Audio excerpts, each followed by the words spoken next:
La libre administration des collectivités locales, effectivement, l'article 72 rappelle ce principe, qui est un principe constitutionnel, inscrit dans la Constitution française.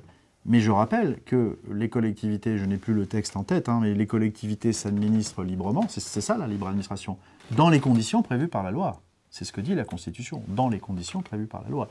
Et donc, évidemment, que la loi peut prévoir un certain nombre de dispositifs d'organisation. Après, c'est vrai, c'est un principe constitutionnel. Tout ça se fait sous le contrôle, évidemment, du Conseil constitutionnel.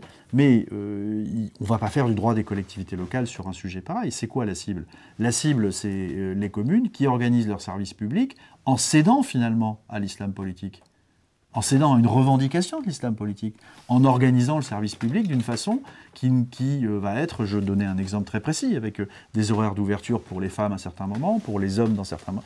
Voilà, c'est de ça dont on parle. On fait pas du droit des collectivités locales de manière abstraite. La libre administration, c'est quoi? La libre administration, c'est la faculté qu'ont les collectivités locales de s'administrer librement dans les conditions prévues par la loi. Et la loi, elle doit s'imposer au séparatisme politique. Alors le dispositif de carence, il s'exerce tel que le texte est écrit, il va être débattu évidemment par le Parlement, s'exerce sous le contrôle d'un juge. Quand certaines collectivités cèdent face à l'islam politique, il faut que l'État puisse avoir un pouvoir correctif. Et ça arrive dans un nombre très limité de cas. Mais les collectivités locales sont des acteurs de la lutte contre le séparatisme. Et c'est d'ailleurs pour cela que les préfets travaillent avec les collectivités locales, et elles sont elles-mêmes des acteurs parce qu'elles sont en mesure elles-mêmes de contrôler les financements qu'elles délivrent, qu'elles sont elles-mêmes en mesure d'organiser leur politique sociale pour installer aussi la République là où il y en a le plus besoin.